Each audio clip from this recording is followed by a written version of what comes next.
ঢেঁড়স বাপা রান্না করবো। ঢেঁড়স বাপা রান্না করার জন্য আমি এখন ঢেঁড়সগুলো এইভাবে কেটে নিয়েছি। এখন আমি মশলা দিয়ে মাখিয়ে নিব। আমি কি কি মশলা দিচ্ছি, এই যে চামচের 4 ভাগের 1 ভাগ হলুদ, আধা চামচ লবণ, আর এই যে কাঁচামরিচ দিয়ে পুস্ত আমি এইভাবে বাটা করে নিয়েছি, দিব সরষের তেল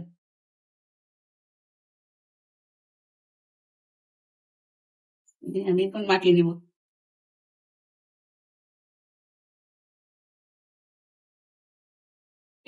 একটু তেল মাখিয়ে নিব।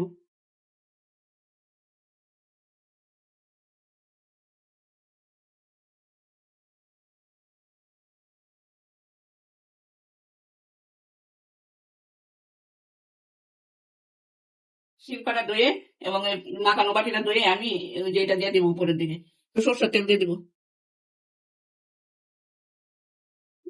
এখন ঢাকনা লাগিয়ে, তার মতো ঢাকনা লাগিয়ে এখানে বসিয়ে দেবো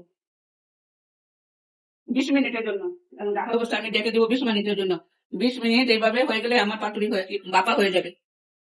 20 মিনিট পরে চলে আসলাম বাবা দেখার জন্য।